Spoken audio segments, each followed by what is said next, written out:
Welcome to our MR architect construction. আজকে আমরা আমাদের চলমান একটি ডুপ্লেক্স প্রজেক্ট নিয়ে আপনাদের সাথে আলোচনা করব। এটি হলো আমাদের সেই প্রজেক্টের ফ্রন্ট ভিউ, তারপর এটি হলো আমাদের সেই প্রজেক্টের রুফটপ ভিউ, তারপর এটি হলো আমাদের সেই প্রজেক্টের ফ্রন্ট ভিউ উইথ গেট, আর এটি হলো আমাদের সেই প্রজেক্টের কর্নার ভিউ। এখানে আমরা কর্নার থেকে আমরা আমাদের ভবনের সবকিছু দেখতে পাচ্ছি।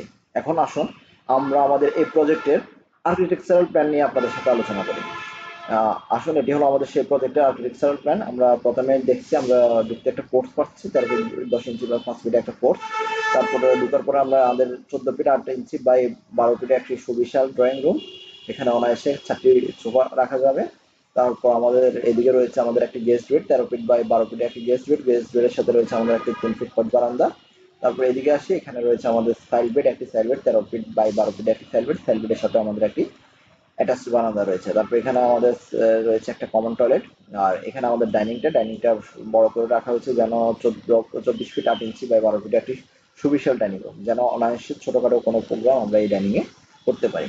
তারপর এখানে রয়েছে আমাদের কিচেন, 8 ফিট বাই 7 ফিট 7 ইঞ্চি একটা কিচেন।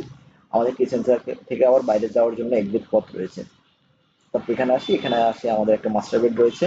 মাস্টার বেডের সাথে রয়েছে একটি অ্যাটাচ টয়লেট। আমরা 14 ফিট বাই 13 ফিটে একটি মাস্টার বেড। মাস্টার বেডের সাথে রয়েছে আমাদের 8 ফিট বাই 4 ফিটে একটি অ্যাটাচ টয়লেট। তারপর এখানে রয়েছে আমাদের একটি বারান্দা, 3 ফিট হাইট বারান্দা। তারপর এদিকে আসি, এদিকে রয়েছে আমাদের একটি মাস্টার বেড, 14 ফিট বাই 13 ফিটে মাস্টার বেড। মাস্টার বেডের সাথে একটা বড় অ্যাটাচ টয়লেট রয়েছে, 8 ফিট বাই 7 ফিট 5 ইঞ্চি।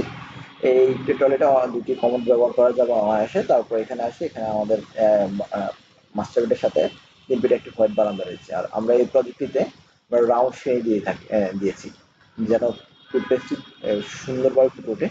আহ, এখন আসুন আমরা আমাদের এই প্রজেক্টের বিস্তারিত খরচ এবং কতটুকু জায়গার মধ্যে করেছি সেটি নিয়ে আপনাদের সাথে আলোচনা করি। আমরা এই প্রজেক্টটি 11 ডিসিম জায়গার মধ্যে 1865 স্কোয়ার ফিটের মধ্যে আমরা করে থাকি। তারপর রইলো আমাদের এই প্রজেক্টের খরচ কত হতে পারে। আমরা আপাতত আমরা যে প্রজেক্টটি রয়েছে, আমরা সম্পূর্ণ দোতলা স্ট্রাকচার করে থাকি। দোতলা সম্পূর্ণ করতে প্রায় 75 লক্ষ টাকার মতো খরচ হবে। আর এখানে আমরা 3D মাত্র একতলা করেছি, কারণ আমাদের যিনি ক্লায়েন্ট রয়েছে উনি আপাতত একতলা পর্যন্তই করবে। একতলা পর্যন্ত আপাতত কমপ্লিট করবে, বাকিটা পরবর্তীতে করবে। আর সেজন্য একতলা পর্যন্ত ওনার কমপ্লিট করতে ওনার প্রায় 35 লক্ষ টাকার প্লাস ওনার খরচ হতে পারে। ধন্যবাদ সবাইকে। এরকম আরো নিত্য নতুন ভিডিও পেতে এবং বিল্ডিং সংক্রান্ত যে কোনো পরামর্শের জন্য আপনারা চাইলে আমাদের সাথে যোগাযোগ করতে পারেন।